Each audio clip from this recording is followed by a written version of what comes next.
শুরু হয়ে গেল ভূত এফএম। আপনাদের সবাইকে ভূত এফএমে আমন্ত্রণ জানাচ্ছি এবং আশা করছি যে যেখানে আছেন ভালো আছেন, সুস্থ আছেন।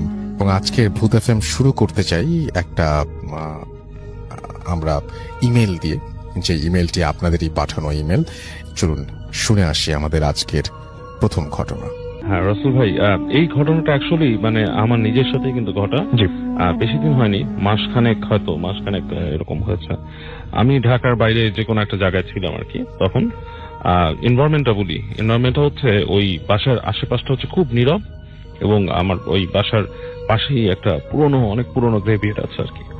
তো রাতের বেলা যখন ঘুমাতে যাই, স্বভাবতই আমি ওখানে একা থাকি, কেউ নাই, তো একটু অস্বস্তি লাগে আর কি রাতে। অনেকেই বলে যে ওখানে থাকলে ঘুমাতেই পারতো না রাতে। তো আমি বেশ মানে এনজয় করি ব্যাপারটা, তারপর একটু কেমন অস্বস্তি লাগে। তো একদিন রাতে ঘুমাতে যাচ্ছি, তখন আপনার প্রায় 3:30 মানে তার হয়তো কিছুক্ষণ পরেই আপনার ফজরের আজান পড়বে আর কি। এরকম একটা সময় আমি শুয়েছি, এবং শুয়ে আপনি বাতি বন্ধ করে দিয়েছি, এবং আমি চিন্তা করছি যে মানে একটু মানে অস্বস্তি লাগছে। এর মধ্যে দেখলাম খুব একটা বাজে দুর্গন্ধ মানে ঘুরে গেল ঘরটায় আশপাশ থেকে, মানে একটা মানে পচা, মানে কোনো কিছু পচে গেলে যেরকম গন্ধ আসে সেরকম একটা গন্ধ। জিনিসটা খুব অস্বস্তি লাগতেছিল যে হঠাৎ করে এরকম কেন গন্ধ আসবে এখানে, হঠাৎ আসার কথা না। এতক্ষণ তো খুব ভালো বাতাস বইছিল এবং অনেক মানে ন্যাচারাল এনভায়রনমেন্ট আশেপাশে, গাছগাছালি, সুন্দর বাতাস।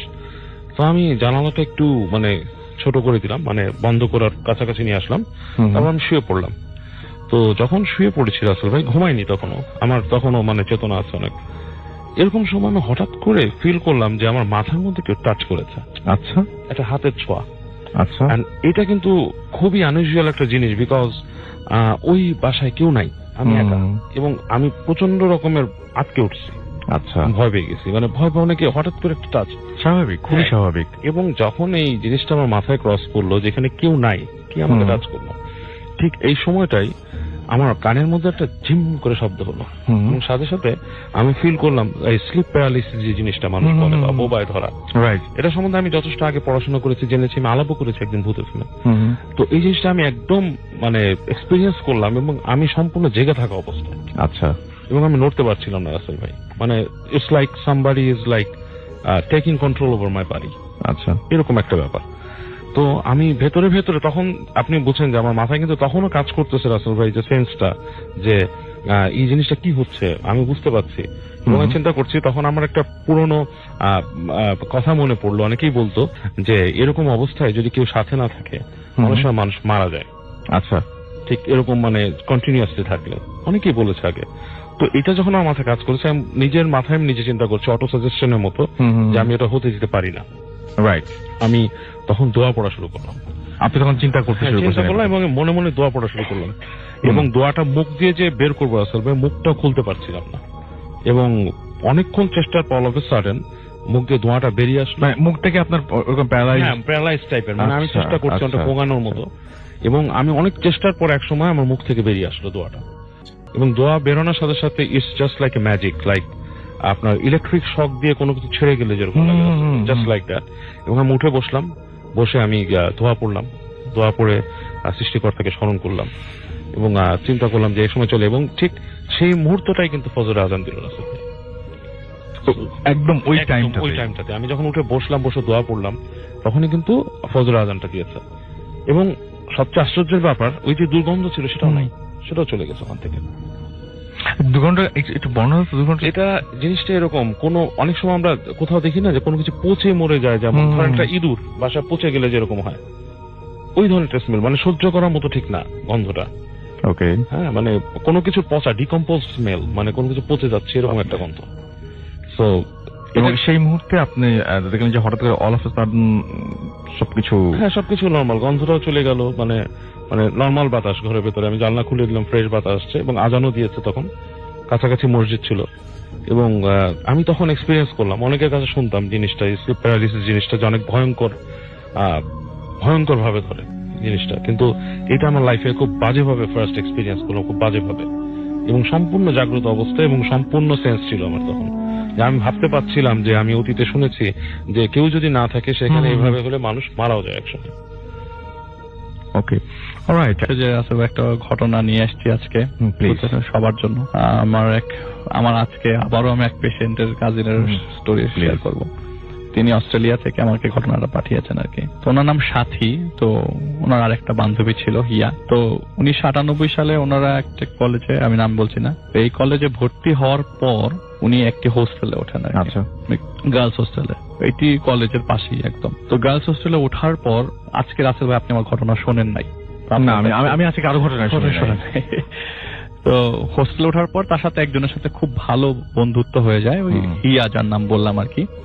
তো বন্ধুত্ব হওয়ার এক পর্যায়ে ওই হোস্টেলটি ছাড়ার জন্য মানে তাকে ডিসিশন নিতে হয় যে তাকে ওই হোস্টেলে, সে আর হোস্টেলে থাকবে না। তো নতুন বাসা নিতে গিয়ে যখনই ডিসিশন নিলেন যে নতুন বাসা নেবেন, তখন ওনার ফ্রেন্ডটিও তার সাথে ডিসাইড করে, সাথী আপুর, তার যে আমি তোর সাথে থাকতো। সে বলছে আচ্ছা ঠিক আছে তাহলে বাসা খুঁজি। তো ওই এলাকাতেই তার একটি বাসা পান। আসলে বাসার বর্ণনা ঠিক এইভাবে দিতে চাচ্ছি যে ওই বাসাটি দোতলা ছিল এবং আশেপাশে গাছগাছালি ছিল। নিচতলায় একটি ভাড়াটিয়া ছিল, দোতলায় একটাই রুম ছিল, ওখানে একটাই মানে ফ্ল্যাট ছিল আর কি, দুটা রুম। একটা রুমে তারা থাকতেন আর একটা রুম খালি, কারণ স্টুডেন্ট মানুষ তো, আর তাদের গ্রামের বাড়ি হচ্ছে ময়মনসিংহ, পুরো পরিবার ময়মনসিংহে থাকে আর কি। তো সাথী আপু এবং তার যে ফ্রেন্ড ছিলেন তারা একটা রুম নিয়ে থাকা শুরু করে। ওখানে একটা বাথরুম আছে, একটি কিচেন আছে এবং পাশাপাশি একদম। তো ঘটনাটি আসলে কিভাবে শুরু হয় সেটি তিনি প্রপারলি আমাকে বলতে পারে নাই। তারপরও বলেছে যে যখন ঘটনাটি হয় যে ওটা ওই সময়টা এপ্রিল এবং মেয়ের মাঝামাঝি সময় হবে। আচ্ছা। তো হিয়া তার সাথে সবসময় থাকতো, যে কোনো কিছুতেই মানে প্রবলেম সলিউশন সবকিছু থাকতো। তো যেহেতু দুজন একসাথে থাকতো ওই ফ্ল্যাটে, তার ভাগাভাগি করে নেয় যে উইকলি কে রান্না করবে কে বাজার করবে, দুইজনই ভাগাভাগি করে নেয়। সেদিন রবিবার ছিল, তার এটুকু মনে আছে যে সেদিন রবিবার ছিল। রবিবার দিন হিয়া রান্না করতেন আর কি, তার যে ফ্রেন্ড। আর তার পরের দিন পরীক্ষা থাকবার কারণে সে পড়ছিল। হিয়ার ওনার পড়াশোনা হয়তো বা সে আগে কমপ্লিট করেছে বা কিছু, তো উনি পড়ছিলেন। এমন সময় সারা শরীরে একটা বাতাস অনুভূত হয়, ঠান্ডা বাতাস। আচ্ছা। তা রেগুলারলি ঠান্ডা বাতাস, ওই ঠান্ডা বাতাস মানে শরীরে আসার পরে অনুভূত ছিল যে না আজকে একটা ঝড় হবে, ঠান্ডা একটা আবহাওয়া আর কি। তো ওই মুহূর্তে ওই জায়গায় প্রচুর কারেন্ট যেত আর কি, ঘন্টার পর ঘন্টা কারেন্ট যেত। তো এমন সময় কারেন্টও চলে যায় এবং বাতাসটা অনুভূত হতে থাকে। তো আশেপাশের দরজা জানালা সব বাড়ি খাচ্ছিল, গাছের পাতা নড়ছে, তো বোঝা যাচ্ছে যে ঝড় আসবে। তিনি এমন সময় ডাকলেন, এই তো রান্না হয়েছে, তুই একটু জানালাগুলো একটু লাগা। তো তিনি কোনো সারা শব্দ পেলেন না। সারা শব্দ না পাওয়ার কারণে তিনি চার্জ লাইট জ্বালালেন, মোমবাতি না রাসেল ভাই, চার্জ লাইট। ও তাদের বাসা থেকে চার্জ লাইট পাঠিয়ে দেয়, যেহেতু কারেন্ট যায় বারবার। তো চার্জ লাইট নিয়ে তিনি রান্নাঘরের দিকে যান, কারণ তিনি জানেন যে উনি রান্না করতেই গেছেন। সাথী আপু যখন রান্না করতে রান্নাঘরের দিকে যায়, তার মাথাটা মানে তার পাটা একটা কিছুর সাথে বাড়ি খায়, খুব সফট কিছুর সাথে।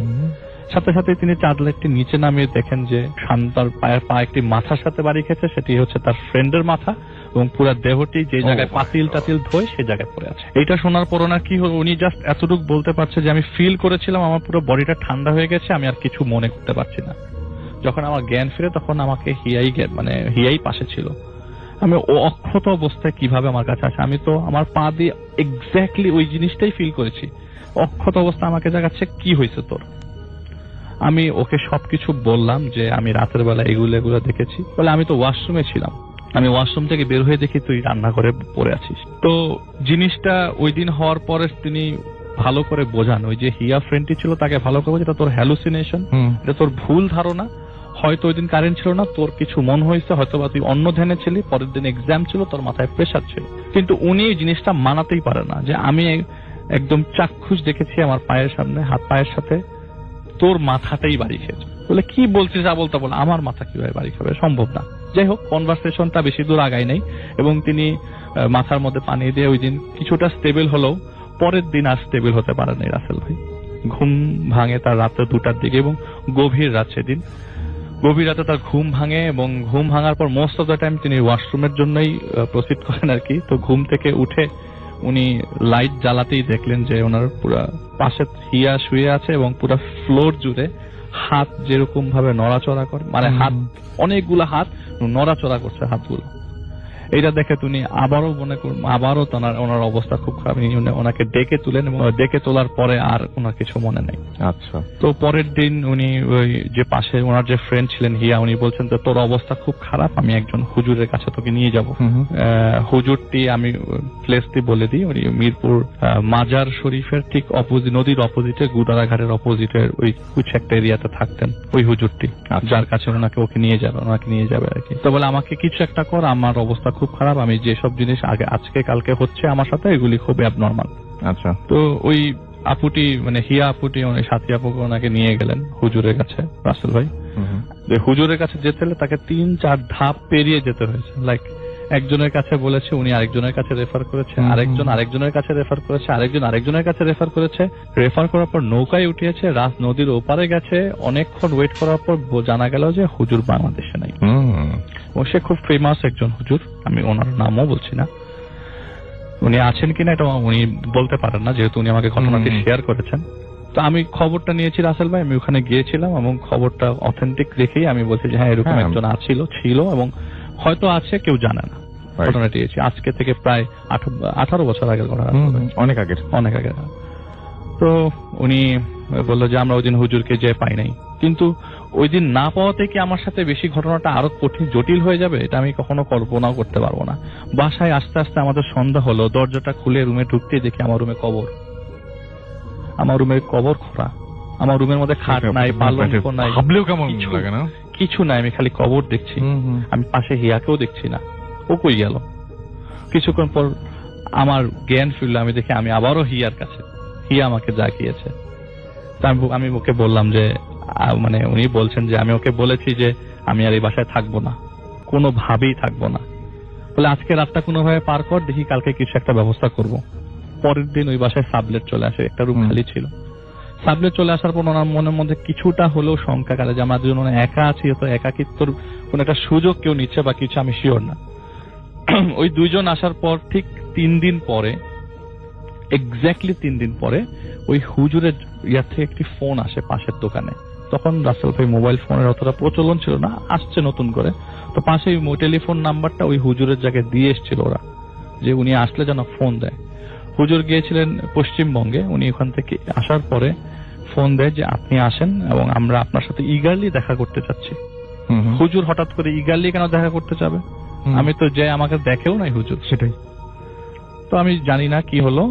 হুজুর দেখা করার সময় দিলেন হচ্ছে বুধবার, মঙ্গলবার রাতের কথা রাসেল ভাই, আমার মঙ্গলবার রাতের কথা আমার নিজেরই জিনিসটা বলতে কেমন লাগছে।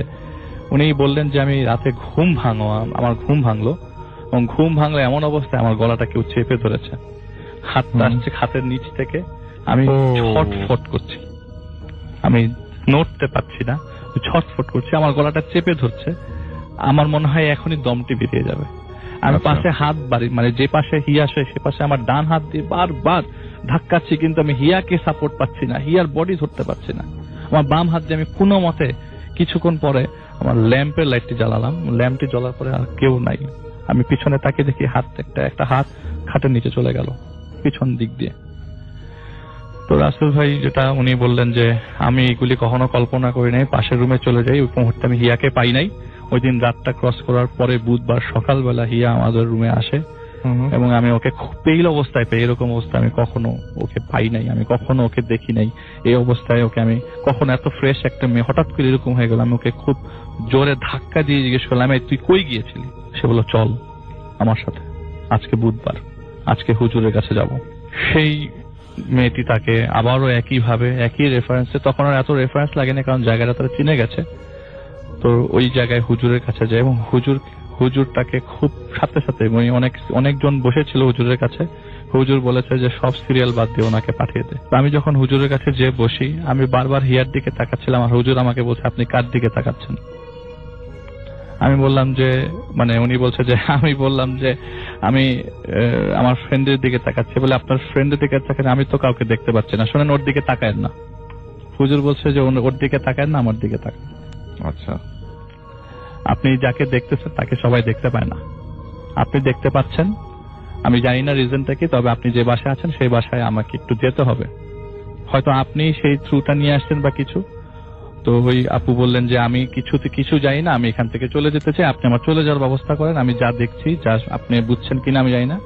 তো হুজুর বললে আপনি কি কি দেখছেন, তিনি সবকিছু বললেন। বলে কি আমি বুঝতে পারছি, আমি ওখানে থাকা অবস্থায় আপনার প্রেজেন্সটা এখানে টের পেয়েছিলাম, আপনি যেখানে এসেছিলেন আমি টের পেয়েছি, আমি সেই জন্যই আপনার সাথে দেখা করার জন্য বলেছি যে ঠিক আছে সাথে সাথেই ফোন দাও। মোস্ট ইম্পর্টেন্ট কথা হচ্ছে আমি আপনার এখানে যাব এবং আপনার প্রেজেন্স আপনাকে থাকতে হবে। বলে আমি থাকতে পারবো না। বলে আপনি যদি থাকতে না পান তাহলে আপনাকে সারা জীবন পস্তাতে হবে, আপনাকে ওই জায়গায় থাকতেই হবে। তো রাসেল ভাই উনি বললেন যে ঠিক আছে আমি থাকবো, আমার বাবাকে ডাকতে হবে। তো ময়মনসিংহ থেকে তার বাবাকে তিনি ডেকে নিয়ে আসলেন। ডেকে নিয়ে আসার পরে হুজুরও এখানে গেলেন এবং ওই দিন সন্ধ্যার দিকে ওখানে বললেন যে এই বাড়ির পিছনে আমি একটা জিনিস খুঁড়বো। একজন কোদাল, একজন দা নিয়ে আসলেন, মানে কাঁচি টাচি নিয়ে আসলো আর কি, কোদাল টোদাল নিয়ে আসলো এবং সাথী আপুর প্রেজেন্সে ওই কোদাল দিয়ে ওই বাড়ির পেছনটা খোঁড়া হলো এবং যেটি পাওয়া গেল সেটি হচ্ছে রাসেল ভাই দুটা হাত। এবং সাথে সাথে ওখানে পুলিশকে ডাকা হলো, কিন্তু ওখান থেকে যার সরার তিনি সরে গেছেন। সাথে হুজুর বলেছে আপনি এখান থেকে চলে যান, আপনাকে যেন আমি এই এলাকায় আর কখনো না দেখি। উনি বলেছে কেন এখানে হাত এসছে, কেন কি হয়েছে, কেন আমার গলা কেউ চাপ দিয়েছে, কেন আমি এত হাত দেখেছি, এগুলি আমি আলিফ ভাই আর কারো কাছে কখনো জানতে চাইনি। আমি অনেক দূরে আছি, আমি কখনো জানবো না, কিন্তু আমি ওই দিন যদি আমি না যেতাম, আমাকে ওইখানে হুজুর আলাদা করে বলেছে যে আপনি এসছেন ভালো হয়েছে, ওই দিন যদি আমি না যেতাম, ওই দিন যদি আমি না থাকতাম, তাহলে হয়তোবা আমি বারবার হিয়াকেই দেখতাম। ওকে, এটাই ছিল রাসেল ভাই ঘটনা। আচ্ছা, এই ঘটনাটা যদি আমরা একটা সামারি করি, জি আসলে কি মনে হয় কেন এরকম হলো? হয়তো রাসেল ভাই আমি যেটুক বলবো যে ওখানে হয়তোবা কেউকে মেরে ফেলা হয়েছিল। এই হাত দুটোর পিছনে কি লজিক থাকতে পারে? লজিক থাকতে পারে, ওনাকে সাপোর্ট করে, ওনার ঘাড়ে সাপোর্ট নিয়ে হয়তো হুজুরকে ডেকে নিয়ে এসে রিভিল করা। এবং এই হাত দুটো নিশ্চয়ই সেই হাত।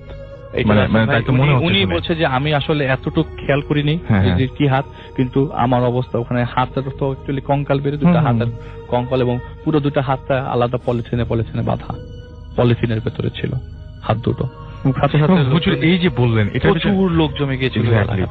হুজুর যে বললেন যে তোমাকে যেন কোন এলাকায় কখনো না দেখি, এটা ব্যাপার হুজুরের এই কথাটার কখনো উনি বিশ্লেষণ চায় না, কিন্তু উনি বলেছেন যেটা যে আমি যতটুকু বুঝেছি হয়তোবা আমি এখানে আরেকটু আমাকে হয়তো আরো সাপোর্ট নিত, আমি সেটাই বলছি, আমাকে হয়তো আরো ক্ষতি করে অন্য কিছু ডেকে আনার, হয়তো কেউ জানতো না, এটা জানানোর জন্যই আমার সাপোর্ট নিয়েছে, হয়তো হুজুরই বের করতে পারতো। সেটা হিয়াকে ওনার তো অস্তিত্বই নাই, সেটাই কে এটা ওনার ওখানে সাবজেক্টও ছিল না, উনি সাথে ওনার একা থাকতো, কেউ বলতেও পারবে না যে ওনার সাথে কেউ আছে কি আছে না, আদৌ ছিল কিনা। হুজুর বলছে যে তুমি কার দিকে তাকিয়েছো, ও নাই, কিন্তু তুমি ওর দিকে তাকাও না, সেটাই আমার দিকে তাকাও। সেটাই তাই হবে। তো থ্যাংক ইউ। আমরা চলে যাচ্ছি আমাদের পরবর্তী অতিথি তানভীর ভাইয়ের কাছে। আপনার ঘটনা শুনবো আমরা এবং শুনি আপনার ঘটনা। শুভ জন্মদিন ভূত এফএম, আজকে 6 বছর পার করলেন, তো আমি কামনা করছি যে এটি আরো কন্টিনিউ করবে এবং বিশেষ করে রাসেল ভাই আপনাকে এবং মাসুম ভাইকে শুভেচ্ছা জানাচ্ছি, কারণ এটা সম্ভব হয়েছে আপনাদের জন্য এবং আমি জানি না আপনারা ডেডিকেট করেছেন কাকে আজকের এই জন্মদিনটাকে, তবে আমি বলবো যে এই ক্ষেত্রে সবচেয়ে বড় দাবিদার যারা, তারা হচ্ছে আমাদের যে শ্রোতা আছেন তারা, কারণ এই শ্রোতাদের এত পপুলার একটা এই প্রোগ্রামটা, এই শ্রোতাদের কারণে কিন্তু আসলে এই যাত্রাটা এত দীর্ঘ হচ্ছে এবং আরো বাড়বে। তো ধন্যবাদ যারা ভূত এফএম এর শ্রোতা। আজকে আসলে বাবু ভাই তার একটা পার্সোনাল এক্সপিরিয়েন্স শেয়ার করেছে, তো আমি হঠাৎ করে আমার মনে হলো যে আসলে এতদিন আমি শেয়ার করেছি আমার যারা ক্লোজ যারা আছে বা আমার সাথে যারা আগে তাদের ঘটনা শেয়ার করেছে, তো আমি আজকে আমার একটা ছোট্ট একটা ঘটনা আমি শেয়ার করবো। এটা আমি আসলে কখনো কাউকে বলিনি, তার একটা কারণ আছে যে পারিবারিক কিছু ইস্যুজ আছে। তো আসলে আমার হোম টাউন হচ্ছে টাঙ্গাইল। আমাদের যে বাসাটার যখন 3 তালা করা হলো, বাসাটা একটু মানে পুরনো আমলের বাসা, এটা ঘটনাটা আপনার 94-95 দিকে। তো 3 তালাটা আমাদের বাসা প্রায় 4000 স্কোয়ার ফিটের উপরে একটা বাসা, একটা ইউনিটের, তো অনেক বড় বাসা। তো আমি তখন ইন্টারমিডিয়েট পড়ি, আমি বললাম যে আমি উপরে শিফট হবো। তো আমার আব্বু বললো যে ঠিক আছে, তুমি কি একা থাকতে পারবে কিনা। তো আমি বললাম যে না, অসুবিধা হবে না। তো দরজা জানলা সবই হয়েছে, ইলেকট্রিক লাইনও আছে, কিন্তু ফ্লোরটা তখনও করা হয়নি। তো আমি একটা রুমের মধ্যে থাকি, আর পুরো 3 তলাটা খালি, একদম পুরো 3 তলাটা খালি। তো আমি মাঝে মাঝে মানে প্রায় প্রতিদিন রাত্রেবেলা আমি একটা ওই ছাদের মধ্যে শব্দ পেতাম, যে ধুম ধুপ ধুপ ধুপ শব্দ পেতাম। আমি অনেক দিন খুঁজেছি যে এই শব্দের উৎস কোথায়, আমি কখনো পাইনি। তা আমি আবার এটা চিন্তা করলাম যে আমি কি বাসার কারোর সাথে শেয়ার করবো কিনা। তা আবার চিন্তা করলাম যে শেয়ার করলে তো আমাকে থাকতে দিবে না, মানে একা থাকার, ওই বয়সে একা থাকার, একটা রুমের মধ্যে একটা ইয়ের মধ্যে থাকার মজাটাই আলাদা। আমি যখন যা খুশি করছি, পড়াশোনা করছি, এটা করছি সেটা করছি। তো আমি শব্দ পেতাম, শব্দগুলো আমি আমি ছাদে রাত্রেবেলা 12টা-1টার দিকে ছাদে যে ঘুরেছি, বাসার আশেপাশে আমি ঘুরেছি যে কোথা থেকে শব্দটা আসে, আমি কোথাও কখন ট্রেস করতে পারি। তো একদিন রাত্রেবেলা আমি শুয়ে আছি, তখন ধরেন 12টার দিকে আমি ঘুমিয়েছি, 2টা-3টা বাজে। আমি মানে সময় জানি না, আমি আবার একটু অন্ধকারে ঘুমাই, মানে লাইট জ্বালিয়ে বা ই করে আমি পছন্দ করি না। তো আমার ওই ডাবল বেড, তো ডাবল বেডে সাধারণত একটা মানুষ আর কতটুকু জায়গা লাগে, তো এক পাশ খালি আছে। আর আমার মাথাটা বালিশটা আমি একটু উঁচু বালিশ ইউজ করি, মাথাটা হচ্ছে আপনার ঠিক বেডের থেকে বের হয়ে গেছে। তো হঠাৎ করে আমার মানে আমি ঘুমাচ্ছি, হঠাৎ করে আমার সিক্স সেন্স কাজ করলো যে আমার বিছানার মানে আমার ঠিক পাশে কে যেন শুয়ে আছে এবং সে যেন উঠে বসলো। তো একটা মানুষ শুয়ে আছে, উঠে বসার যে মুভমেন্টটা, যে বিছানার মধ্যে যে একটু শব্দ হওয়া বা একটু, আমি স্পষ্ট টের পেলাম। আমি টের পাওয়ার সাথে সাথে আমার মাথার মধ্যে আমি মানে আমার পাশে তো কেউ নেই, কিন্তু উঠে বসলো কে। তা আমি চুপ করে একদম ফ্রিজ হয়ে গেছে। তা আমি দেখলাম যে সে আবার বেডের থেকে উঠে দাঁড়ালো। যখন দাঁড়িয়েছে তখন কিন্তু বেডটা আপনার একটা ভারমুক্ত হলো, যে মানে একটা মুভমেন্ট, এটা আমি একদম স্পষ্ট আমি টের পেলাম। তা আমার মাথার মধ্যে আমি ঘুরছে যে আমি প্রচন্ড ভয় পেয়েছি, এখন আমি কি করবো, একদম শরীর একদম পুরো শক্ত হয়ে আছে। এই মোমেন্টে দেখলাম যে আমি মানে চোখ বন্ধ করে আমি টের পাচ্ছি যে সে কি করলো, আস্তে করে উঠে যখন দাঁড়িয়েছে, দাঁড়ানোর পর আস্তে আস্তে আস্তে আস্তে আস্তে সে আমার পেছনে আসছে। পেছনে আসার পরে ঠিক আমি কিন্তু বললাম যে আমার বালিশটা উঁচু, মাথাটা বেডের থেকে বাইরে, একটু বাইরে আছে, ঠিক আমার মাথার কাছে এসে দাঁড়িয়ে। তো মাথার কাছে যখন এসে দাঁড়িয়েছে, তার যে নিঃশ্বাসটা আমি টের পাচ্ছি। আমার কপালের দিকে যে গরম বাতাসটা আছে, সেই বাতাসটা টের পাচ্ছি, এবং তার পেটটা যে নিঃশ্বাসের সাথে সাথে আপনার আপ ডাউন করছে, সেটা আমি একদম সুস্পষ্ট ভাবে আমার চুলের মধ্যে আমি টের পাচ্ছি।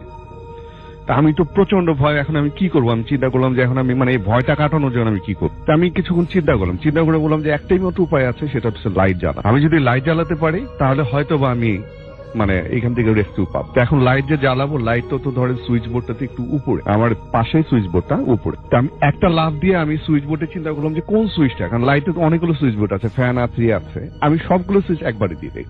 তো একবারে দিয়ে দেওয়ার পর দেখি যে না, কিছুই না।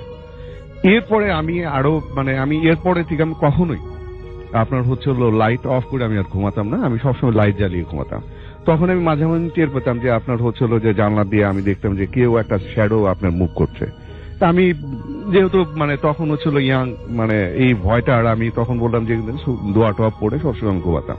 কিন্তু আমি কখনোই নেভার এভার আমি এটা আমার প্যারেন্টস এর সাথে বা কারোর সাথে আমি কখনো শেয়ার করিনি যে এটা হ্যালুসিনেশন কিনা, আমি জানি না। বাট হ্যালুসিনেশন হলে আমি যে ছাদের উপরে যে ধূপ ধূপ শব্দটা আমি কিভাবে, এটা তো আমার হ্যালুসিনেশন না, কারণ আমি অনেকবার ট্রেস করেছি, আমি কখনোই পাইনি।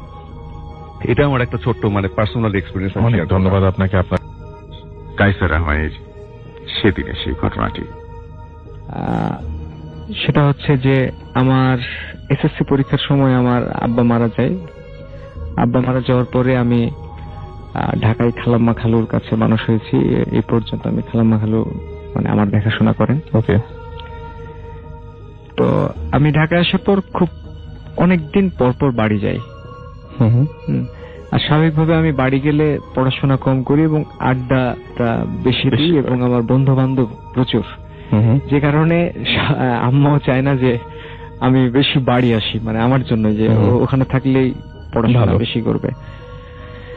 তো প্রথমে আমাদের গ্রামটার একটু বর্ণনা দিই যে চাঁপাইনবাবগঞ্জ জেলার লাস্ট স্টেশনটা হচ্ছে রহনপুর স্টেশন, মানে ওটার পরে ইন্ডিয়া, যার ফলে মানে আমাদের রহনপুর গ্রামে অসংখ্য পাগল দেখা যায়। মানে সম্ভবত ট্রেনে উঠে যাওয়ার পর ট্রেন আমাদের এখানে তো অনেকক্ষণ থাকে, কোন ট্রেন 1-2 দিন থেকে যায়।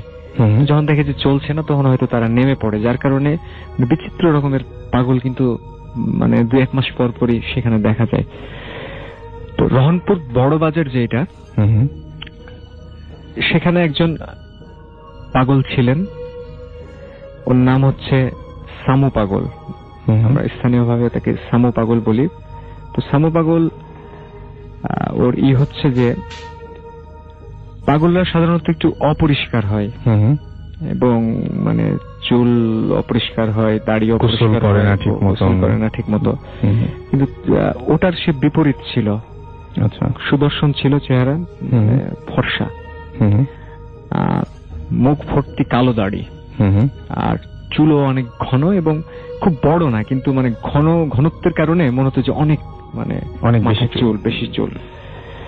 এবং আমি দেখেছি ওনাকে যে উনি বসতো মুনি ঋষিদের মতো, মানে চালচলনে একটা আভিজাত্য ছিল। এবং মানে পাগলরা পাগলামি করতো, কিন্তু পাগলামি করতে আমি কখনো দেখি না। রহনপুর বড় বাজার যেটা, মানে বাজার একটা, ওই বড় বাজারে সিলেক্টিভ 5 থেকে 6টা দোকানে সে নিয়মিত বসতো, আর ওখানেই থাকতো, ওখানেই ঘুমাতো। বাজারের যে ছাউনিগুলো, যে দোকানগুলোতে বসে থাকতো, তো বসতো। আবার মুনি ঋষিরা ধ্যান করে যেভাবে, ঠিক ওইভাবে বসতো, আর বিড় নিজে নিজে কি বলতো। আর সিগারেট খেত খুব, সবসময় হাতে দেখতাম সিগারেট। ওই নির্দিষ্ট কয়েকজন লোকের কাছে চাইতো কিছু, কেউ দিলে খেত, না দিলে খেত না, এবং উপদ্রব করতো না সে। ওকে, এই কারণে তাকে মোটামুটি এখনো আমার মনে হয় যে সবাই খুব বেশ সমাদর করে বা সবাই তাকে পছন্দই করে বলা যায়। তো আমি আব্বার মৃত্যুর পর খালু আমাকে ঢাকায় নিয়ে চলে আসে, আমি ঢাকার বিসিএসসি কলেজে ভর্তি হই। একবার প্রায় 1 বছর পরে আমি বাড়ি এলাম। ওকে, বাড়ি যাওয়ার পরে নাইট কোচে বাড়ি গেছি, সকালবেলা পৌঁছেছি, রেস্ট নিয়ে বিকেলবেলা বের হয়েছি। বিকেলবেলা বের হয়ে বন্ধুদের সাথে আড্ডা, এবং আমি মানে এখন পর্যন্ত এখনো বাড়ি গেলে আম্মার প্রচন্ড বকা খাই এবং প্রচুর রাত করি, মানে রাত হয়ে যায়। তো তখন আড্ডা দিতাম। আমাদের ওখানে একটা সিনেমা হল আছে, মুক্তাশা সিনেমা হল। ওই সিনেমা হলে আমরা প্রত্যেক মানে বন্ধুরা আড্ডা দিই সবাই, এবং রাত হয় অনেক। তো একদিন আড্ডা দিতে দিতে প্রায়, এটা হচ্ছে 2000 সালের ঘটনা। 2000 সালের ঘটনা। তখন আমি কলেজে 2য় বর্ষে পড়ি। আচ্ছা, তো আড্ডা দিলাম অনেকক্ষণ আড্ডা দেওয়ার পরে আমি বাড়ি যাব। রহনপুরের সবচেয়ে সুন্দর এবং বড় কবরস্থানটা হচ্ছে খোয়াড় এলাকায়। খোয়াড়, মানে ওইখানে এক সময় খোয়াড় ছিল, মানুষজন বসবাস কম ছিল, ওই গবাদি পশু, গরু ছাগল, যে জেলখানা যেটা, আচ্ছা, সেটা খোয়াড়। তো এই জন্য ওই জায়গাটার নামকরণ খোয়াড়। তো ওই খোয়াড় আমাদের নতুন বাড়িটা, ওই বাড়িতে আমরা এখন থাকি। তো ওই সবচেয়ে সুন্দর বড় কবরস্থানটা পরিষ্কার পরিচ্ছন্ন খুব, এবং কবরস্থান সম্বন্ধে আর যা যা থাকে যে খুব ভয়ঙ্কর এটা সেটা, আমাদেরটা সেটা না। আমাদেরটা হচ্ছে খুব মানে পরিষ্কার পরিচ্ছন্ন এবং খুব চমৎকার একটা কবরস্থান। তো ওইখান থেকে আমার বাড়ি যেতে হেঁটে যেতে 5 মিনিট লাগে। আচ্ছা, ওইখান দিয়ে যেতে হয়। তো রাত 12:30-1টা প্রায় বেজে গেছে আড্ডা দিতে। আমি যাচ্ছি, আমি গেলাম কবরস্থানের পাশ দিয়ে। তো সামো আসছে, সে নির্দিষ্ট কয়েকজনকে যে পছন্দ করতো, তো ওর মধ্যে আমি একজন ছিলাম। আচ্ছা, তো সামো এসে বলছে যে টাকা দে। আমি আবার তুই বলতাম ওকে, তুই বলতাম, আসলে বলাটা আসলে ঠিক না, বলতাম কেন জানি। বলছে যে টাকা দে। তো আমার তাকে ভালো লাগতো, কারণ সে একটা পাগল, কিন্তু ওই যে মুনি ঋষিদের মতো চলাচল, কোনো পাগলামি করে না, পরিষ্কার পরিচ্ছন্ন, এবং দীর্ঘদিন থেকে তাকে দেখে আসছে, ছোটবেলা থেকে। প্রায় 20 বছর একই জায়গায় ছিল, যার ফলে একটা মায়া মমতা কাজ করে তার প্রতি। আমি অনেকদিন পরে বাড়ি গেছি, আমি দিলাম টাকা দিয়ে। পরের দিনও বিকেলবেলা বের হয়েছি, 1টা-2টা পর্যন্ত ঘুমাই, কাজ থাকে না বাড়িতে গেলে কোনো। আর আম্মাও বকাঝকা তখন একটু কম করে, ভাইয়া একটু বকাঝকা করে। তো আবার আড্ডা দিয়েছি, ঘোরাফেরা করেছি। আমার কোনো বন্ধুর বাড়ি মানে খোয়াড় মোড়ে না, বিভিন্ন জনের বিভিন্ন জায়গায়। ওকে। তো আমি আবার বাড়ি আসছি 12:30 একটা, আর তখন কবরস্থানটা মানে এখন সেটা বাউন্ডারি দেওয়া হয়েছে এবং পর্যাপ্ত লাইট লাগানো হয়েছে, তখন এটা ছিল না। ওকে। এবং ওইখানকার মোড়টাতে অনেক ক্লিনিক হয়েছে এখন, তো ক্লিনিক গুলো ছিল না, একদম ফাঁকা জায়গা ছিল ওটা। আমি আসছি, আস্তে আস্তে আস্তে কবরস্থানের পাশ দিয়ে আসছি, আবার সামু আসছে। সামু এসে বলছে যে টাকা দে। আমি কিছু মনে করিনি, আমি দিলাম, চাইতে পারে, স্বাভাবিক। বাসায় চলে গেছি, বাড়িতে চলে গেছি। ভাইয়া বকাঝকা করলো, আম্মারও একটু ঝামেলা হয়, কারণ রাত্রেবেলা আবার আম্মাকে উঠাতে হয়, আমার আম্মা খাবার দেয়। ওকে। পরে 2-1 দিন আসছি, কোনটা 2-1 দিন আমি আর দেখি নাই তাকে। তারপরে একদিন আমি আসছি, এসে ঠিক কবরস্থানকে পাশ দিয়ে যাচ্ছি, তখনও 1-1:30 বাজে। তো মানে কান্নার আওয়াজ, হু হু হু করে কান্নার আওয়াজ। তো আমি চিন্তা করলাম যে এখানে মানে কাঁদছে কে। তো দেখলাম যে সামু, ওই এখন যেখানে গেটটা বানানো হয়েছে ওর পাশে সে ওই মানে জড়সড় হয়ে বসে কাঁদছে। আমি আবার তার পাশে গেছি। পাশে গিয়ে আমি বলছি যে কি ব্যাপার, কাঁদছিস কেন? তো ও কিছু বললো না, ও কিছু না বলে আমি যেদিক দিয়ে আসছি সেই দিকে চলে গেল, মানে বাজারের দিকে গেল। আমি আবার ওর বিপরীত দিকে আমার বাড়ি। আমি আর কিছু বললাম না, আমি তখন আমার বাড়ির দিকে যাচ্ছি। তো একটা কাঠের মিল আছে আমার বাড়ির সামনে, তো ওটার কিছু দূর আসা মাত্র হঠাৎ দেখি সে আবার আমার সামনে। আমি আবার একটু অবাক হলাম যে কি ব্যাপার, ও চলে গেল, আসলাম এখন আবার সামনে আসলো।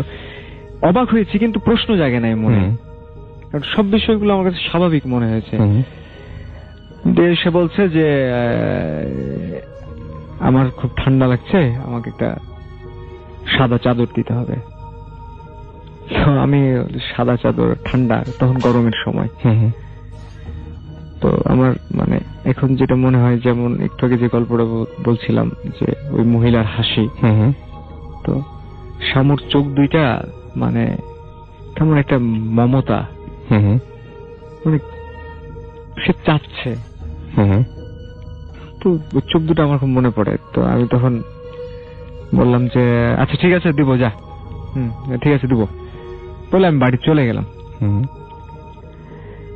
তারপরের দিন বিকেল বেলা বন্ধুদের সাথে আড্ডা দিচ্ছি, আমার বন্ধু রাজু, তাজ, এরা সবসময় আড্ডা দিই একসাথে, বসে আড্ডা দিচ্ছি। আড্ডা দেওয়ার সময় বলছি যে আবদারটার কথা বললাম সামুর, যে সামুর সাথে এরকম দেখা, 2 দিন টাকা দিলাম, এখন আবার ওর নাকি ঠান্ডা লাগছে, সাদা চাদর নেবে। কথা বলা মাত্র ওরা হাসতে লাগছে। তো মানে আমি কিছু বুঝে উঠতে পারছি না, প্রচন্ড হাসছে তারা, কি ব্যাপার, হাসছিস কেন? তো ওরা ফাজলামি করতে শুরু করলো আবার, যে কি করেছে তোর কাছে? আমি বললাম যে চাদর, কত টাকা দিয়েছিস তুই? আমি কত টাকা দিয়েছিলাম মনে নাই আমার, বললাম যে হ্যাঁ দিয়েছি, এটা সেটা। ওরা আরো হাসছে।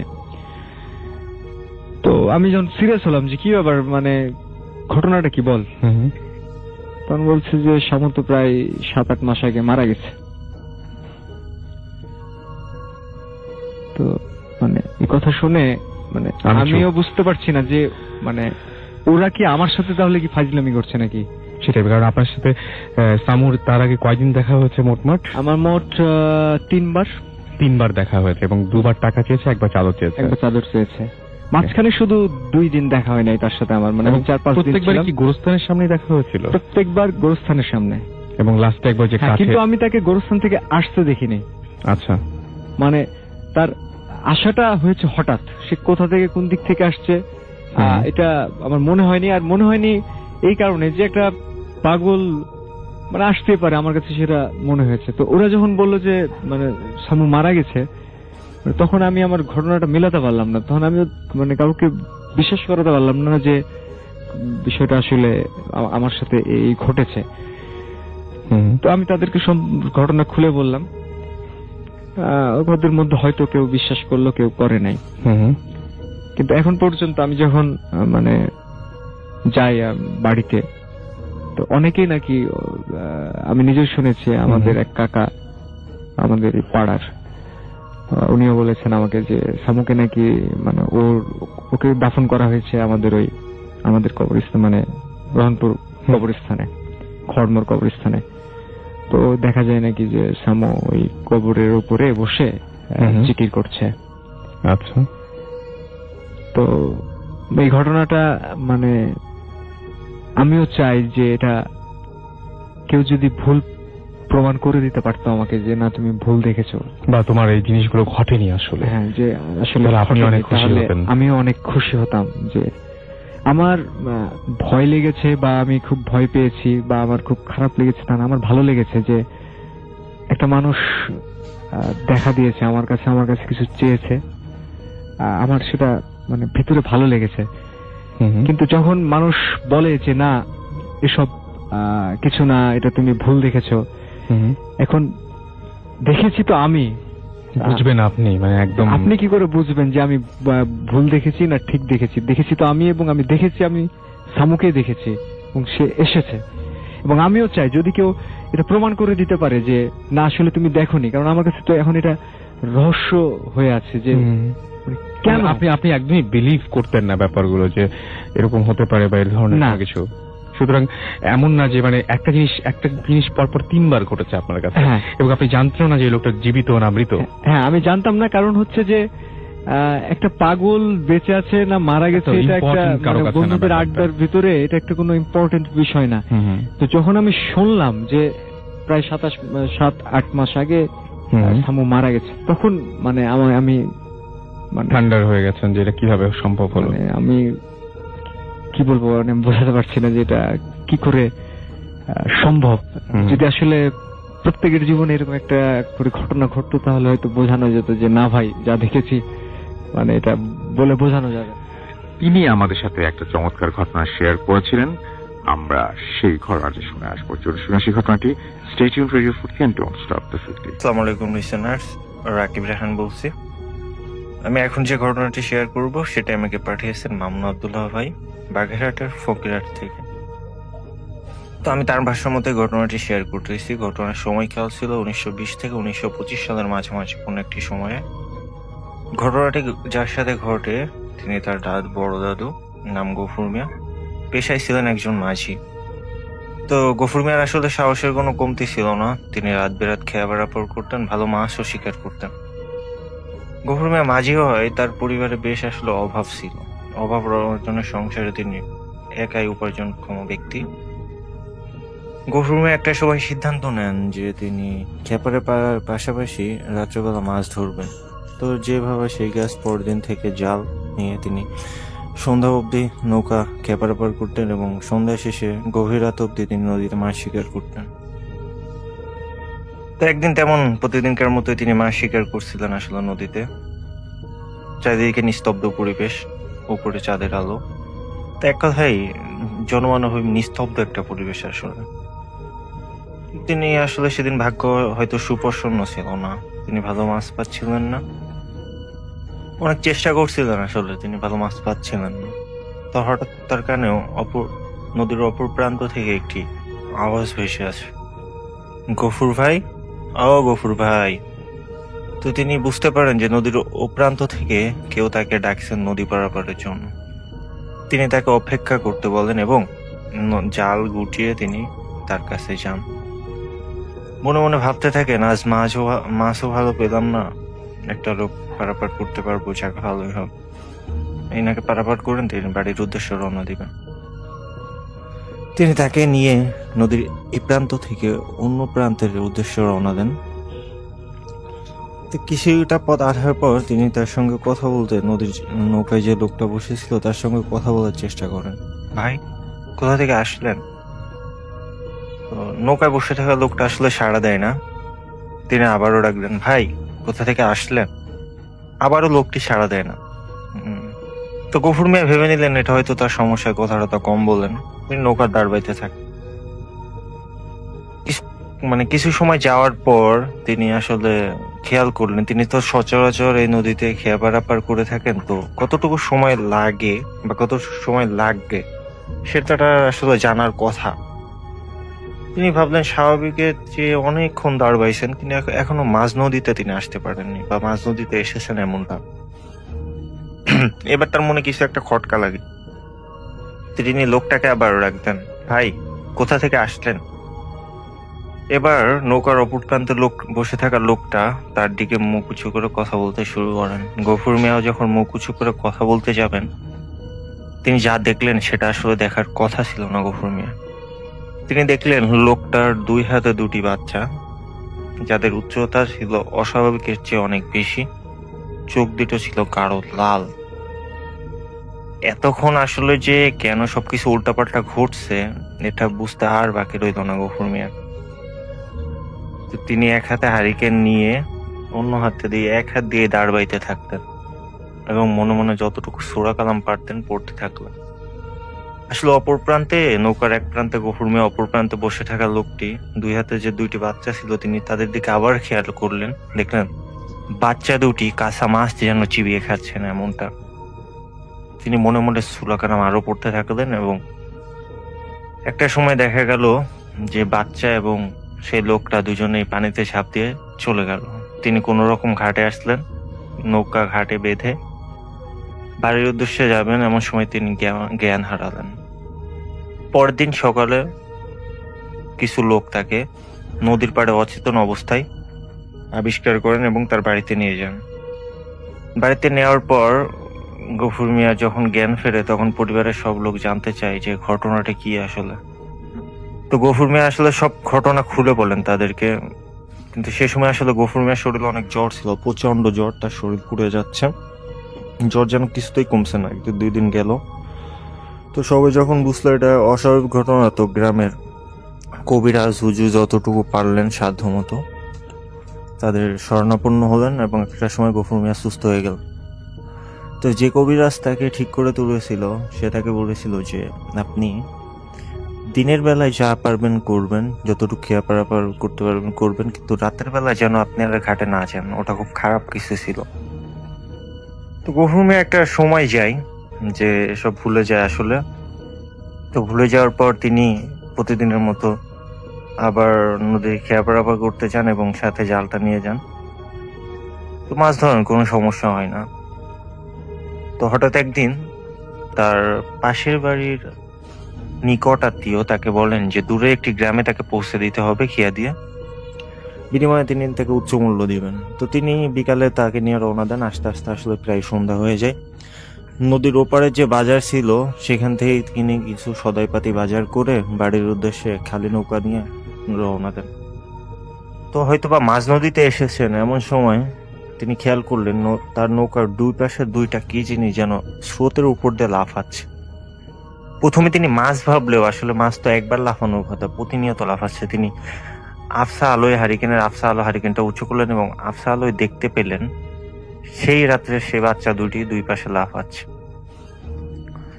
তো এটা দেখার পর আসলে তার শরীরে দম থাকার কথা না এমন একটা অবস্থা, তিনি আবারও সূরা পড়তে থাকলেন এবং জোরে জোরে দাঁড় বাইতে থাকলেন। তো আসলে তিনি একটা সময় নদীর ওপারে পৌঁছে যান এবং খেয়া ঘাটে বেঁধে তখন দেখেন তিনি সবকিছুই ঠান্ডা, আর কোনো কিছু নাই তার আশপাশে বা নদীতে বা খেয়া ঘাটে কোথাও নেই। সে বাচ্চা 2টিকে তিনি আর দেখেন না। তো তিনি মনে মনে ভাবলেন হয়তো আজ তিনি রক্ষা পেয়েছেন। তিনি বাড়ির উদ্দেশ্যে রওনা দিয়ে, তো তার বাড়ির নদী থেকে তার বাড়ি যাওয়ার পরটা ছিল আসলে ধান ক্ষেতের ভিতর দিয়ে, ধান ক্ষেতের মাছ দিয়ে আলের উপর দিয়ে যেতে হয়। তিনি হাঁটতে থাকলেন এবং মাঝপথে এসেছেন এমন সময় তিনি খেয়াল করলেন যে তার পিছন থেকে কেউ তাকে ডাকছে, তার নাম ধরে ডাকছে। তো তিনি পিছনে ঘুরে তাকালেন, কাউকে দেখলেন না। তিনি এটা মনের ভুল ভেবে, হয়তো ভয় পেয়েছেন, মনের ভুল ভেবে আবার হাঁটা শুরু করলেন। তো তিনি হাঁটতে যাবেন, সামনে যেই পলক ঘুরালেন, চোখের পলক ঘুরায় এসে দেখতে পেলেন তার রাস্তার মাঝখানে সেই বাচ্চা 2টি দাঁড়িয়ে আছে এবং একে অন্যকে বলছে, তুই খাবি না আমি খাবো। এটা দেখার পর আসলে তিনি আরো ভয় পেয়ে যান, সব থেকে বেশি ভয় পান এবং তিনি ভাবলেন এবার তিনি দৌড় দিবেন, কিন্তু আসলে দৌড় দিতে যাবেন এমন অবস্থায় দেখলেন তার পা যেন অবশ হয়ে গেছে, বরফ হয়ে গেছে, নড়তে পারতেছেন না। তিনি মনে মনে আরো সূরা কালাম পড়তে থাকলেন এবং চোখ বন্ধ করে আল্লাহকে ডাকতে থাকলেন, আল্লাহ আল্লাহ বলে। তো তার কানে আসলে প্রতিনিয়ত সেই কথা তিনি তার কানে ভেসে আসছিল যে তুই খাবি না আমি খাবো, তুই খাবি না আমি খাবো, বাচ্চা দুটি বলছে। একটা সময় আল্লাহ হয়তো তার দিকে ফিরে চায়, তিনি নড়াচড়া করতে পারেন। তো তিনি আসলে পিছন দিকে ডান দিকে সামনের দিকে না যেয়ে তিনি ডানে যে ধান ক্ষেত ছিল সেটির মধ্যে দিয়ে দৌড় দেন। একটা সময় তিনি জ্ঞান হারান। 3 দিন পর তিনি যখন জ্ঞান ফেরে তিনি নিজেকে তার বাসার খাটে আবিষ্কার করেন এবং পরিবারের লোকজন তার পাশে দাঁড়ানো, তিনি সবকিছু তাদেরকে আবার খুলে বলেন। এবং তার শরীরে প্রচন্ড জ্বর ছিল, তার শরীর পুড়ে যাচ্ছিল, কিন্তু এবার অনেক ডাক্তার কবিরাজ দেখানোর পর ঠিক হয় না, তার জ্বর কিছুতেই কমে না। যতটুকু সাধ্য ডাক্তার কবিরাজের কাছে যান, কিন্তু তার জ্বর কিছুতেই ঠিক হয় না এবং কিছুদিন পরেই গফুর মিয়া মারা যান। তো এভাবে একটি মৃত্যুর মধ্য দিয়ে আসলে ঘটনাটি শেষ হয়, যেটা আমাকে মামুন আব্দুল্লাহ ভাই বাগেরহাট থেকে পাঠিয়েছেন। ধন্যবাদ তাকে এবং ধন্যবাদ সকল লিসেনারদেরকে।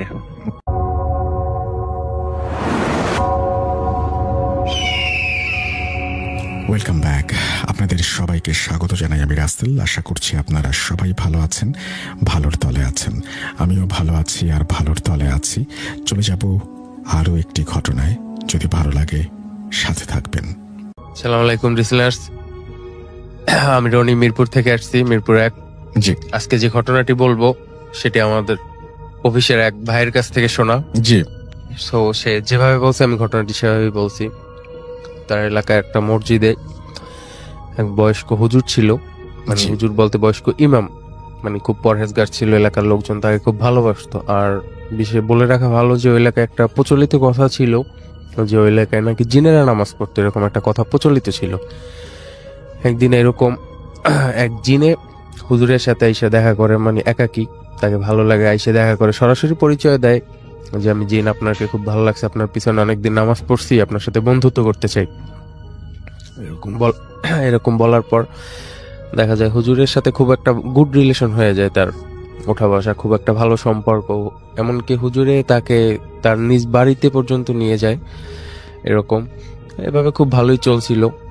খুব ভালো চলার পর ঘটনাটি শুরু হুজুরে যখন মারা গেল তখন।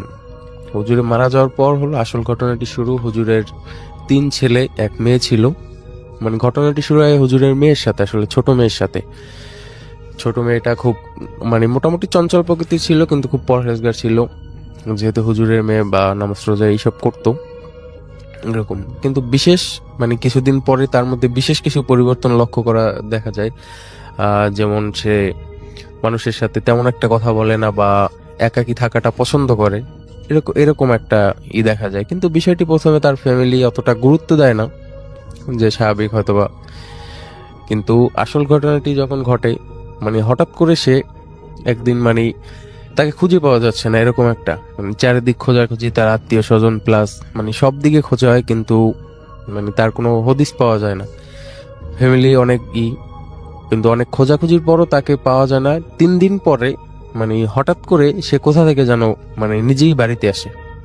বাড়িতে আসার পর লোকজন মানে ভিড় জমায়, আশেপাশের লোকজন কান্নাকাটি করে, তাকে জিজ্ঞেস করে যে আসলে তুমি কোথায় গেছিলা বা কি হয়েছিল তোমার সাথে, বিষয়টা কি।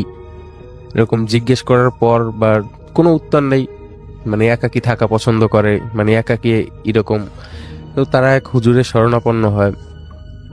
হুজুর এসে বলে রীতিমতো যেরকম হুজুরে বলে যে তার সাথে জিনে আসর করছে বা এই টাইপের একটা কিছু, যা দেওয়ার আর কি প্রচলিত অনুসারে দিয়ে যায়। বাট তাতে তেমন কোনো কাজ হয় না।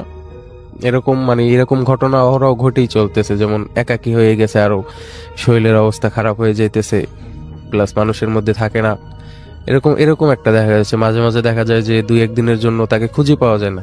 এরকম ঘটনাটা মানে কমন হয়ে গেছে একটা পর্যায়ে।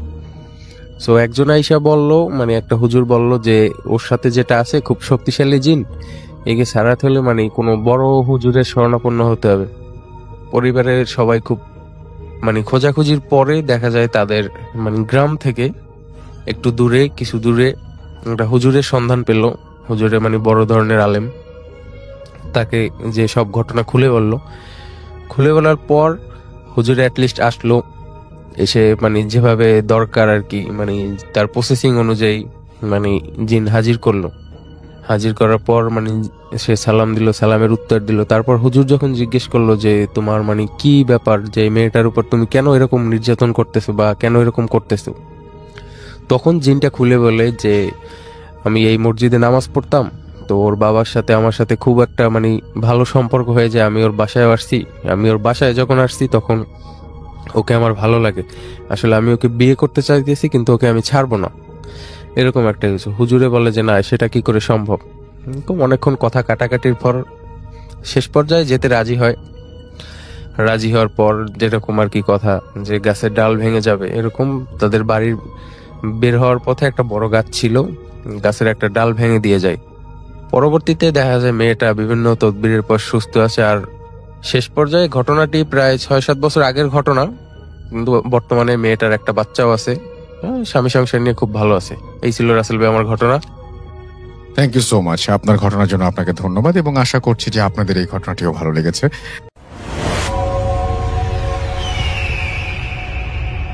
আরও একটা ঘটনায় চলে যাব আমরা, এবং এই ঘটনাটা একটা অডিও ক্লিপ।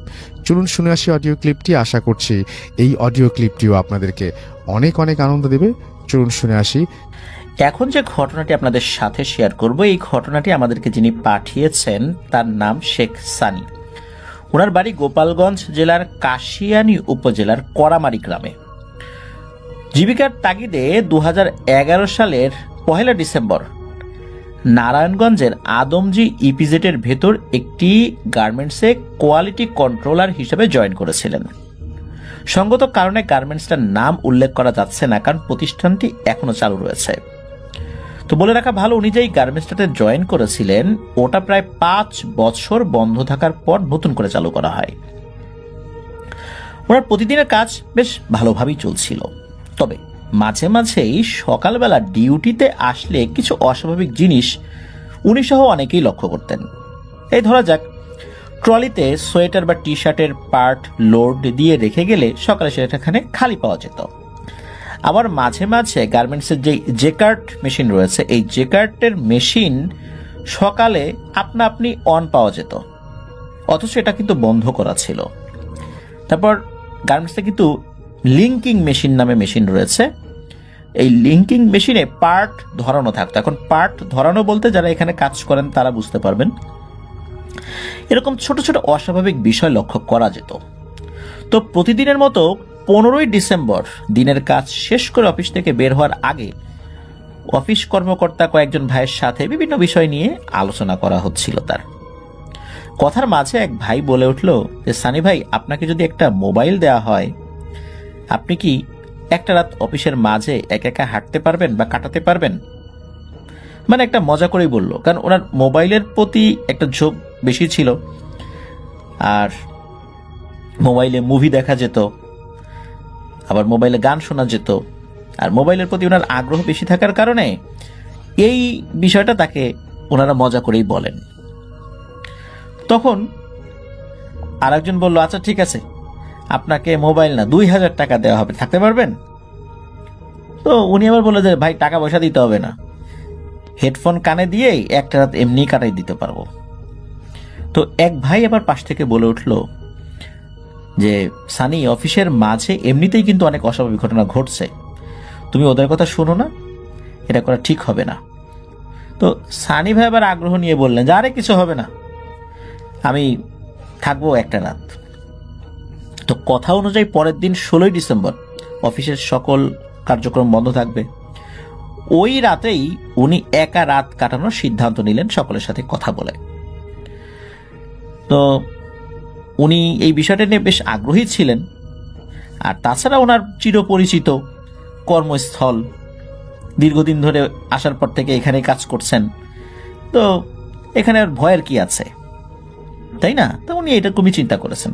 তো ওই দিন কি হয়, ওই দিন আনুমানিক সন্ধ্যা 7টার দিকে উনি এবং ওনার 2 অফিস সহকারী অফিসের গেটে আসছেন। এসে দেখেন যে ওনাদের অফিসের গেটে 2 জন সিকিউরিটি গার্ডের ডিউটি পড়েছে, যারা ওনাদের পূর্ব পরিচিত। একজনের নাম বশির আর একজনের নাম নিশাত। এর মধ্যে বশির যিনি, তার বয়স বেশি, এই জন্য তাকে বশির চাচা বলে সম্বোধন করতেন, আর নিশাদকে নিশাদ ভাই বলে সম্বোধন করতেন। তো 15 তারিখে অফিস থেকে বের হওয়ার পর উনি আবার 16 তারিখে রাত্রে থাকবেন এখানে, এই বিষয়টা সম্পর্কে তাদের সাথে একটু হালকা আলোচনা করেছিলেন। তো ওনারা তাকে নিষেধ করলেন যে না ভাই, এই কাজটা করা ঠিক হবে না, তোমার যাওয়াটা ঠিক হবে না এখানে। ওনারা বললেন যে যদি তোমার কোনো ক্ষয়ক্ষতি হয় এটা দায়ভার কে নেবে, আর ক্ষয়ক্ষতি হলেও তুমি এই বিষয়টা যদি কাউকে জানাও তোমার চাকরিও থাকবে না, অনেক ধরনের সমস্যাই হবে, কি দরকার অহেতুক এসব ঝামেলা বাড়ানোর, আর অফিসের সিনিয়র কেউ যদি জানে তাহলে তো আমাদেরও চাকরি যাবে। তখন এই সানি ভাই বললেন যে না না, কেউ জানবে না, ইনশাল্লাহ আমারও কোনো প্রবলেম হবে না। যাই হোক, ওই দুইজন তো যারা ওনার সাথে ছিলেন, দুইজন আর কি, দুইজন অফিস সহকারী, তারা তো ওনাকে বিদায় দিয়ে চলে গেলেন। তো বলে রাখা ভালো, গেট দিয়ে ঢোকার পর সামনে একটা ফিল্ড রয়েছে, বেশ লম্বা চওড়া একটা জায়গা। তো ওখানে দাঁড়ালে অফিসের ভেতরের কোনো কিছুই টের পাওয়া যায় না। তো উনি যখন অফিসের মধ্যে ঢুকেছেন তখন ঘড়িতে উনি টাইম দেখেন রাত 8টা কি 8:15 মতো বাজে। তো সারা রাত যেহেতু থাকবেন ওখানে, তাই বাসা থেকে ফোনে ফুল চার্জ করে নিয়ে এসেছিলেন, আর কয়েকটা মুভি ডাউনলোড দিয়ে নিয়ে এসেছিলেন। ওই সময় কিন্তু এরকম স্মার্টফোন এতটা অ্যাভেলেবল ছিল না, তবে যেই ফোনগুলো ছিল ওটাতে কিন্তু ওই মুভি দেখা যেত আর কি। তো উনি ভেবেছেন সারা রাতটা না ঘুমায় পার করবেন। তো ব্যাগের ভেতর রাতের বেলা যেই খাবারটা উনি খাবেন সেই খাবার নিয়ে আসেন, এবং হালকা কিছু নাস্তাও নিয়ে এসেছিলেন। তো অফিসের হালকা একটু বিবরণ দেওয়া জরুরি। ওই অফিসের নিচের ফ্লোরে প্রথম যেটা আর কি, প্রথম জেকার্ট, তারপর লিঙ্কিং শেষে ফিনিশিং সেকশন, তারপর দোতলায় উঠে বাম দিকে অফিসের মসজিদ যেখানে সবাই নামাজ আদায় করে, আবার ডান দিকেও জেকার্ট। তো উনি থাকবেন ফিনিশিং সেকশনের ভেতরে। তো রাত 11টার দিকে উনি রাতের খাবার শেষ করেছেন, ফোনটা কানে দিয়ে গান শুনছেন। তো ঘড়ির দিকে তাকিয়ে একটা সময় দেখলেন যে রাত 12টার বেশি বেজে গেছে তখন, মানে 1 ঘন্টার বেশি সময় ধরে উনি গান টান শুনেছেন আর কি। যে সবকিছু ঠিকঠাক, সবকিছু স্বাভাবিকই মনে হচ্ছে, কোনো অস্বাভাবিকতা নাই। তো উনি চিন্তা করলেন যাই উপর দিকে একটু ঘুরে আসি। উনি সিঁড়ি বেয়ে উপরে উঠে ডান দিকে জেকার্টের ভেতর যখন যাবেন তখন হঠাৎ করে চোখ পড়ে বাম সাইডে মসজিদের দরজায়, মানে নামাজের জায়গা যেটা ওখানে ছিল ওই বিল্ডিং এ। তো উনি দেখলেন দরজাটা আপনা আপনি খুলে গেল। তখন ওনার শরীরে একটা হালকা ঝাঁকুনি অনুভব করলেন। উনি ভাবলেন মসজিদের দরজা তো এমনিতেও লক করা থাকে না, হয়তো বাতাসে খুলে গেছে। তো যাই হোক, উনি ওইদিকে দৃষ্টিপাত না করে জেকার্টের ভেতরে প্রবেশ করলেন। তো জেকার্ট মেশিন যেখানে থাকে ওখানে নাকি 24 ঘন্টায় এসি অন করা থাকে মেশিনগুলোকে ঠান্ডা রাখার জন্য। তো ওখানে ঢুকে কিছুক্ষণ এদিক সেদিক হাঁটাহাঁটি করলেন, তারপর অনুভব করলেন যে এখানে বেশ ঠান্ডা লাগছে ওনার, আর এমনিতে ডিসেম্বর মাস, ঠান্ডা তো ছিলই। তো উনি ভাবলেন যাক এবার বের হয়ে ফিনিশিং ফ্লোরে শুয়ে একটা মুভি দেখে আসি। তো উনি যখন সিঁড়ির কাছে আসলেন তখন উনি অনুভব করলেন ওনার কানে মসজিদের দিক থেকে ফিস ফিস করে কিছু একটা পড়ার আওয়াজ ভেসে আসছে। তো উনি সাথে সাথে মসজিদের দরজা এবং জানালা দিয়ে ভেতরে তাকিয়েছেন, কারণ ওইখানে তো উনি কাছেই ছিলেন আর কি, একদম কাছেই। উনি ওদিকে তাকিয়ে যেটা দেখেন সেটা দেখার জন্য উনি মোটেও প্রস্তুত ছিলেন না। হালকা ডিম লাইটের আলোতে উনি দেখতে পান যে কাতারে আনুমানিক 25 থেকে 30 জন দাঁড়িয়ে আছে, আর সামনে একজন দাঁড়িয়ে নামাজ পড়াচ্ছেন, মানে একজন ইমাম রয়েছেন যিনি সবার থেকে লম্বা। বাকি যারা আছেন সবাই আবার এক সাইজের আর কি, মানে একই উচ্চতার, সবার একই ড্রেস, মাথায় পাগড়ি, মুখে দাড়ি, পেছন থেকে দেখছিলেন তো ওরকমটা মনে হচ্ছিল আর কি, আর পাঞ্জাবি জুব্বা পরা। তবে ওরা স্বাভাবিক মানুষের থেকে বেশ লম্বা। তবে ইমাম যিনি দাঁড়িয়েছেন তিনি আবার এদের সবার থেকে লম্বা। উনি যেন মনোমুগ্ধ হয়ে দেখছেন। ওরা যখন সালাম ফিরালো তখন ওনার ঘোরটা কাটে। উনি ঘড়ির দিকে তাকিয়ে দেখেন বরাবর 1টা বাজে রাত। উনি অবাক হয়ে গেলেন, উনি এইভাবে টানা 40 মিনিট দাঁড়িয়ে আছেন তাদের দিকে। কিভাবে এই 40 মিনিট কেটে গেল উনি নিজেও বুঝতে পারলেন না। উনি কি করলেন, ওখান থেকে খুব সতর্কতার সাথে নিচে নামার জন্য একটা সিঁড়িতে পা ফেলেছেন। তখনই ওনার জুতার একটা টাস করে শব্দ হয়, আর তখনই ওই মসজিদের ভেতরে থাকা অবয়বগুলো একসাথে ওই দিকটাতে ঘুরে তাকায়। আর যখনই ঘুরে তাকায় তখন এই সানি ভাইয়ের মেরুদণ্ড দিয়ে একটা ঠান্ডা স্রোত নেমে গেল। সেই স্রোতটা ছিল ভয়ের স্রোত। কেন? কারণটা হচ্ছে উনি দেখেন ওরা যখন ঘুরে তাকিয়েছে ওদের পা, মুখ এবং হাতের অংশে যেখানে কাপড় দ্বারা আবৃত করা না, ওখানে কিছুই বোঝা যায় না, শুধু একটা উজ্জ্বল আলোর মতো দেখা যায়, মানে একটা আলোর উপরে কাপড় পরানো হয়েছে, জুব্বা, পাগড়ি, এরকম কিছু। ওই আলোটা একটা মনুষ্য অবয়বের মতো, কিন্তু সেটা একটা আলো। তো উনি কোনোভাবে নিজেকে সামলে নিয়ে এই জেকার্টের ভেতর দিয়ে বের হওয়ার জন্য চেষ্টা করলেন। উনি ভাবলেন জেকার্টের ভেতর দিয়ে লিঙ্কিং পার হয়ে ফিনিশিং এ গিয়ে বসবেন। তো জেকার্টের ঢুকতেই উনি যেন বাকরুদ্ধ হয়ে গেলেন। দেখলেন জেকার্টের ভিতর কোনো আলো নেই, তবে প্রতিটা মেশিন অন হয়ে আছে। আর মেশিনে কাজ করার সময় এক ধরনের টুট টুট টুট শব্দ শোনা যায়, এটাও শোনা যাচ্ছে। একটা সিরিয়ালে আনুমানিক 50 থেকে 60টা মেশিন রয়েছে, এমন 15টা সিরিয়াল রয়েছে। আর জেকার্ট মেশিন কন্ট্রোল করার জন্য একটা ইলেকট্রিক ডিসপ্লে থাকে। কোনোটার ডিসপ্লে 5 ইঞ্চি, কোনোটা 6 ইঞ্চি, আবার কোনোটার আরো বড় হয়ে থাকে।